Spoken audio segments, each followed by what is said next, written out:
through. For the men, it may be different. It may be that, oh, of course, they always say this. A lot of people always say this, that men are easily, I don't know how, I'm going to say, this is not me speaking, but I've heard a lot of people say, oh, men find it easy. Like, in fact, at the burial ground of, or at the burial of the woman, you may see another woman standing beside the man. Which is where a lot of controversy now comes in. But let's look at this conversation from every angle. We want to look at it from finding love. We want to look at it from the possibilities of doing life again. And people actually letting go of the person that had passed. And also finding a balance, finding it easy enough to strike a balance. Now, you told the story of, a marriage that has lasted a couple of years that has produced children.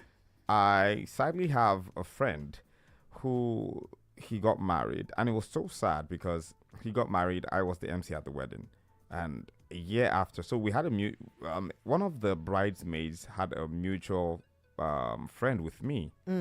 So, and about a year later, she just called me, and it was not even my friend who called me. It was that random person who I knew, whose sister was on the bridal train, who called me and said, oh, you remember the wedding you emceed last year? I said, yes, I do.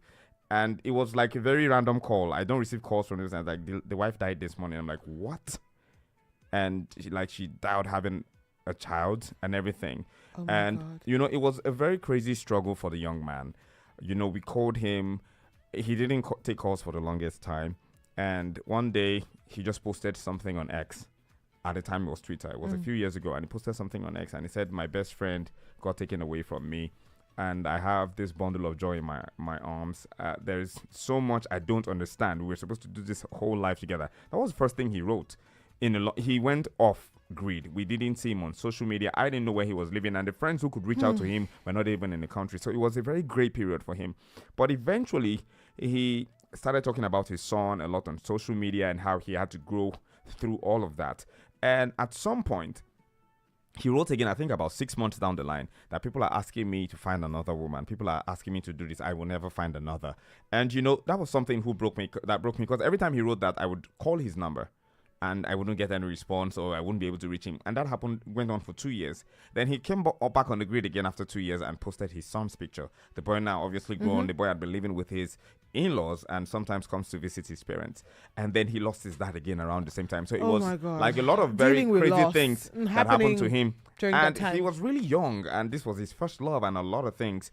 And, eventually, recently he got married again.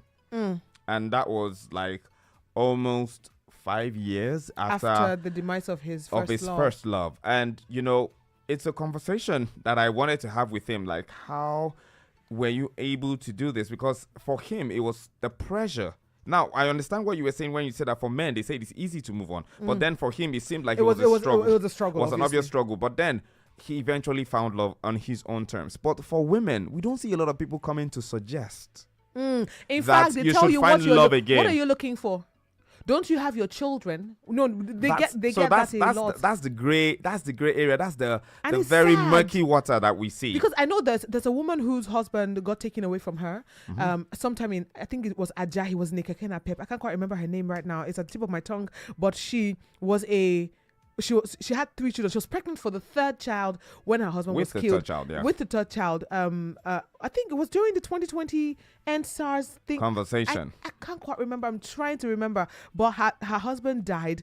And she had become like a spokesperson for widows. Yes. She had become a spokesperson for them, telling them that, you can find love again.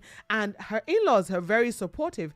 But she has had people text her and say, oh, are you now looking for another husband? Are your kids not enough for you? And people on social media saying the most. One thing I want to say, before we open the phone lines and let Lagos weigh in on this conversation is that marriage is essentially not because we have to procreate. Yes, procreation is a major part of the conversation, but then these children will move on. And regardless of how we've lived our lives, whether the other spouse was in the picture, if you give your life, if we're expecting people who have lost someone to just live their lives around, oh, your husband don't move on. And it's common with people just stereotyping women to say, oh, once your husband passes on, and you should raise the kids first. Yes. But in the case of the man, there's always, oh, you need a woman to help you raise these your kids. Yes. And it's a very, very dicey conversation. There's also the confusion around the fact that if a spouse passes on, there's a fear on the part of the spouse as well, that what if I bring in someone who doesn't love my kids as much as I want to? The way your mom had that exactly. issue. So all of these issues are what we're looking at, and the best way to go about it, is it even ever going to be okay to ever find love again after the demise of a spouse?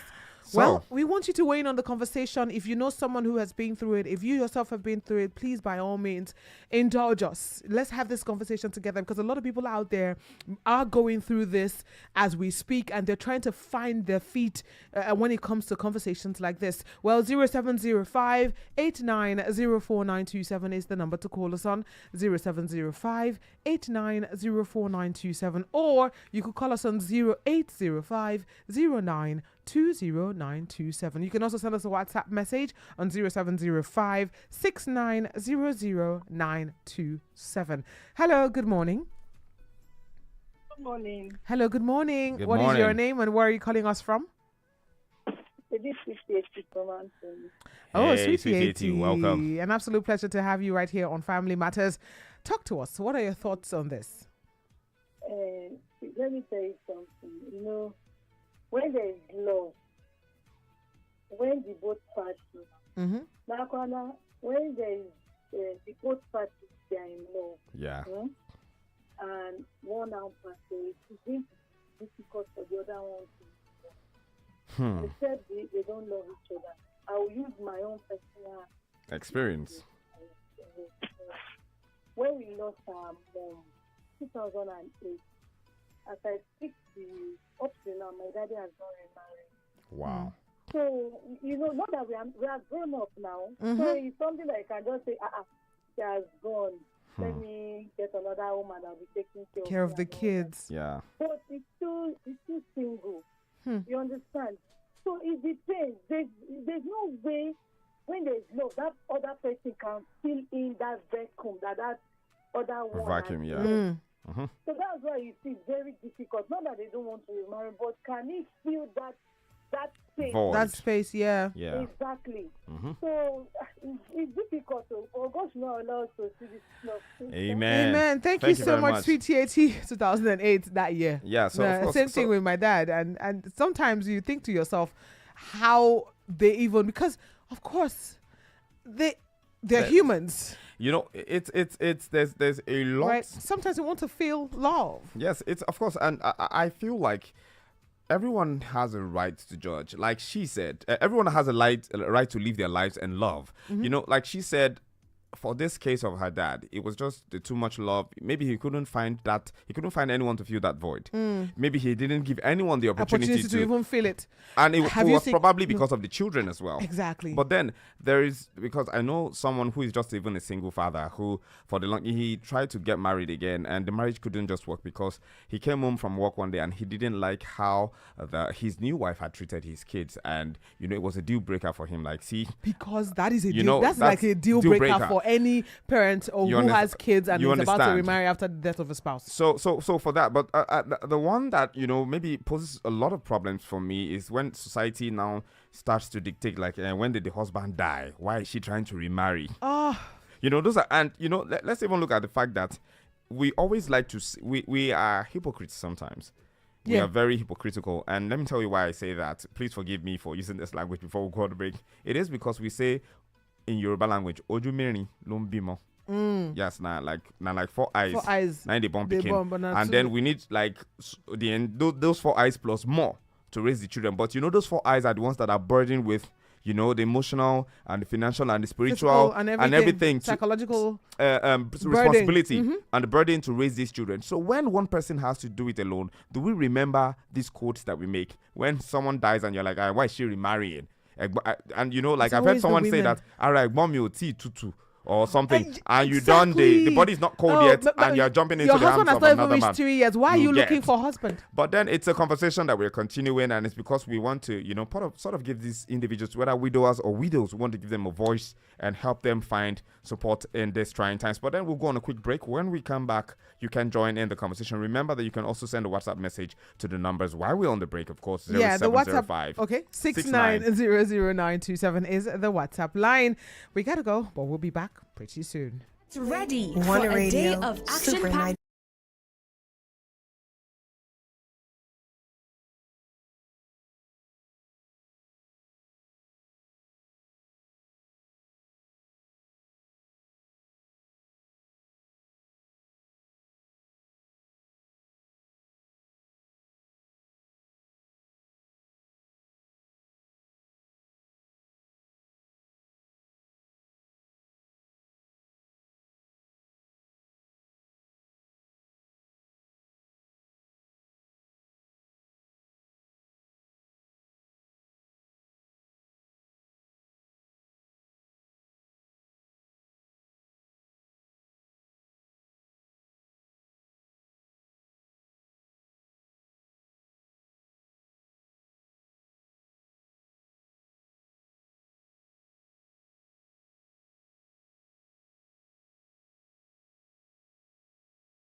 Super 92.7 FM.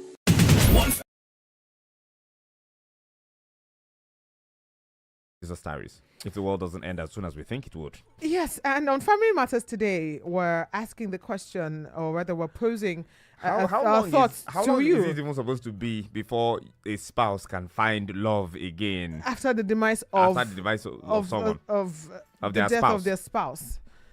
Regardless of whether they have children, or not. Because in-laws can be unbearable when such happens. Oh yes, some in-laws, especially when you have children, they tell you, "Oh, I mean, I remember my mom's in-law." Your uncles and your aunties. Your that family in-laws. members. I don't know whether they exist. They are in-laws. I don't down, want to child. have to. I don't want to have to be To relate to that. Relate to them, but which children? I Carrie Francis children. Hey, no, we don't want to. We don't want. You can even give them another surname. We can give that to another man. Wow. Yeah, that was it. And my mom was like, okay, no, so she carried her children. Now 4 of us, and we came back to Lagos after my dad's death. And I know for a fact that my mom went through strife. In fact, she kept asking God why he did that. And I had to tell her one day, I said, the same God that is still alive is still the one that is here. She said, why didn't God tell me about my husband? I said, no, I had to tell her to start coming to church. Because my mom was like, where is the God? Where does he exist? And that can happen when that night I called on him and he did not answer me. So is it now he wants to answer what prayer? And I had to tell her that everything happens for a reason. So imagine the wisdom that is coming, not even because grief can do that to you. Yes. The wisdom wasn't coming from herself. It was coming from a 13-year-old. 13-year-old. And really, I think sometimes it's, that's where the family should be. That's where the love should come. If you, and maybe we should even do, I know they blame, there's a certain tribe in Nigeria, by the way. And my mom did that as well for some of our siblings, my siblings, when they were going to get married. Now, when it happened that in a certain tribe in Nigeria, when you say you're marrying from one place, they'll go and investigate. Oh no! I They'll think go to that everybody does. village. No, No, so not be everybody they a do. lot of people do it Because they want Oh, to the find Igbos out. do it. Yes, they do. The That's the Igbos culture. I do don't want to it. say it, but Igbos No, do it like it's a religious thing for them. It's a staple. If you say you're marrying from Whether they're here, mad for that house, that they blind, they go what find happens out. after someone passes on? Person die. She then go say, maybe the wife, they do certain things with the body. Do they start doing rituals to find out Do if they this bath person the body and ask her to drink the water out of it? People are asking these questions because the truth is people go through hell when their spouses pass on. And for men, sometimes it's the conversation is not balanced to the extent that I know. It's not people balanced. are coming to meet the man. Go marry now. You need now. You have to take care of the this children. child. But to the woman, they ask her why she wants to Why even do get you married. want to If marry? she ever thinks about it, You or know- they even ahead of time tell her, so now you got to take care of the children now. The children are in nothing. your Now health. you be papa. Now you be Exactly. mama. You see? And I've heard that a couple of times. I lived in a neighborhood where life was happening, and we had to live in a particular neighborhood where a lot of men passed on. At some point, it was just you just say, "Oh, this person's dad is passed. This person's dad is passed," and it was really it happened in a particular area I grew up. And the conversation that was most prominent was, "Madam, now you be papa and mama now. God go help you. Now God be the husband of widow." The widow. Who is the wife of widowers? And I never said them. I never heard that Mother being Mary. said. I never heard them. I It's never heard never them. a saying. It's never something that is being said to the men, and it's something that puts this in perspective, because I feel like this should be a balanced conversation. I don't agree. think, and for someone that I knew a long time ago who had this very, very crazy accident and was going to pass on, I think at some point he said something in front of his siblings and his wife. He said, "Please let my wife remarry." He said, it was something I heard. I wasn't there. My mom came home with the gist like, "Oh, this was what the man said," because the wife at the time, I think that they just had a kid that was about 2 or 3 years old. They had just been married. And then he had an accident traveling to the east. And then, that please let her just do life by herself. I think he passed on, but before he did, I had that he conversation said that with openly in front of I his wasn't siblings. there, but he said it to the people who were around who cared to be his family. And the wife, he said, "I'm releasing you. Please just go and do whatever you have to do and take care of our child. But please give this child the best life." So, because that is my legacy. Yeah. That was what, my mom came back with my mom says, "I bring gist, come back house." So, because, and when she said that, I didn't understand it then. Because of course I was just a young person. I was probably in primary school, but I have this very, very interesting memory that. So it's like when one of us goes, should conversations between spouses ahead of time be had that, okay, when one of us goes, you can remarry. Because you can get somebody that you love. I mean, because your heart is capable of finding love again, if we're being honest. But just ensure that whatever offspring that we bring out of this marriage is taken care of. And that is the fear that a lot of women out there have. Yeah. With the person I'm getting married to, take care of my children. I love them. I have a woman, and the thing is, my mom had seen this pan out in so many women that she had been friends with over time that made her make that decision. Because there's a woman right now who doesn't live so far from us. Her 4 children that she had with her ex-husband who had passed on, she moved them to the house, and the man had 2 children on his end, and there were 6 kids and a husband and a wife, and they were just doing life together. And this man made sure that she sent all her 4 children away from the house, from her ex-husband. All of them live in different places right now, and she has had 2 kids for him. Wow. So it's just the kids from his own marriage, his ex-wife, because he was a widower, and the one that she has given birth that are staying with her presently. "Oh, I don't want my husband will be angry." Or are we talking about abuse from girls, from men, stepfathers sleeping or with even stepsons and everything. Exactly, stepsons indulging in sexual activities with their stepsisters. And so these are some of the conversations that makes it an entire gray area for a lot of people who are actually in this situation now. For us, it's us just talking about the experiences. You had your dad pass on and your mom living the life that she went on to live. Your mom is 47. Really, some people are getting married and happy at that age. I'm looking for a husband for my mommy. You should calm down. Let it Oh be no, her decision. By of the course, way, it's going to be. I had and to. I think it has to be a personal decision for a lot of Oh, people. yes. Because yes, finding love at any age it could be an extreme sport. She zeroed her mind for the longest time. She was like, you know what, my children, my priority.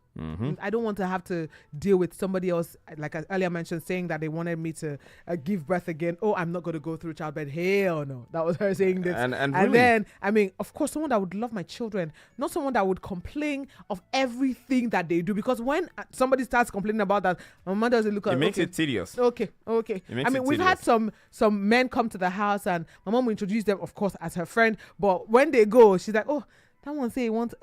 I'm like, that's how my mom is. We would just about the person like that one got 4 people. But it's beautiful. It's beautiful that you're friends. And you know, one thing that I like, that I appreciate most about this conversation we're having is looking at it from someone who has been in this boat, who was a child in this boat, who had to watch her mom live without her dad. That's you and your siblings, and you being mature enough and friendly enough and trusting enough to say, Mom, find love, do this, we're supporting you.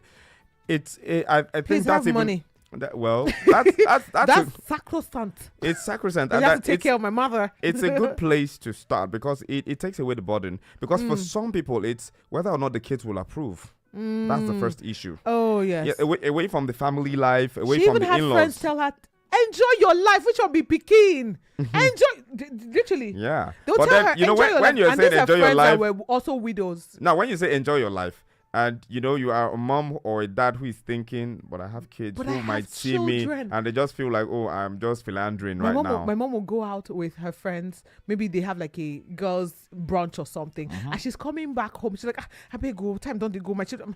Which one is your children? And my mother say, hey, those people, those little minions at home, they're the ones that make life worth living for me. For her. And so, like you said, we need to balance this. If a woman wants to find love 3, 4, 2, 1 year after she lost a spouse and she feels the need, can we allow her be? Yeah, I think. Can we I know that sometimes society. it may be a lot on the children that, oh, we used to know daddy and daddy died and mommy has another dad. We have another daddy and the daddy is not even a nice daddy to us. Once you can find a daddy, let me say this: once you can find a daddy that, and you're not going to do this as a young person. Now, experience has taught you some things, and but then the new experience is finding a man that loves your kids regardless and endlessly and loves them like your own intently, and God can help you with that. Yeah. So I think that's the direction to go. That's where you need to pitch your tent, and you cannot do this just by your whim. You have to do it prayerfully and maturely. Mature. You have to find someone who's mature. You won't be doing it like us that are just, oh, if she's fine and she has front and back, we like that's it. The reason. No, You definitely be coming at this from the perspective of what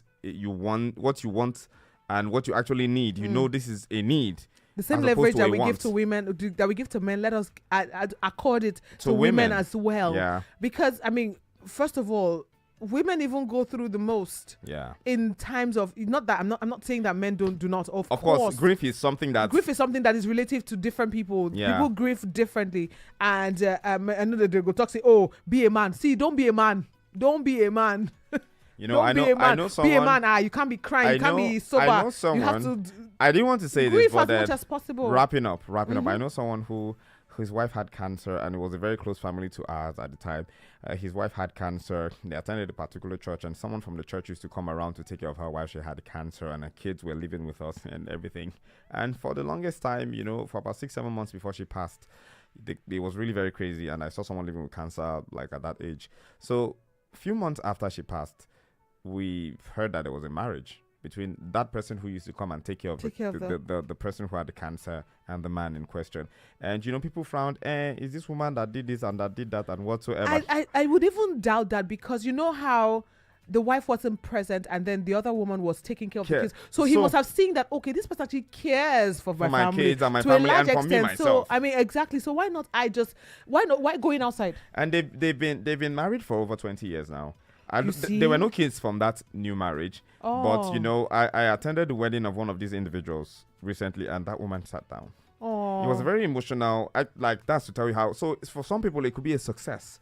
Yeah. And, you know, the stigma that woman had to live with for a long time in their church and everything. Saying that she was the one that killed the other woman. But it was cancer. It can take anybody. It can happen to anybody. And let's just let it be. when these things happen, and let's let people find love and peace. With these few points of ours, we don't know it all. We don't. And that was why we had asked that if you have anything to say about this, of course, send us a WhatsApp message 0705 6900927. And in the coming conversations, if we see your message, we definitely would say it out here. But it's been quite an insightful time with you. We hope that you've been able to learn a thing or two. And please, let's stop the stigma. It's important. Stop the stigma. Stop the stigma. Stop the stigma. And we love you. Have a beautiful, beautiful time. But we got to go on this break. When we come back, what's good Nollywood? We got to tell you what's happening.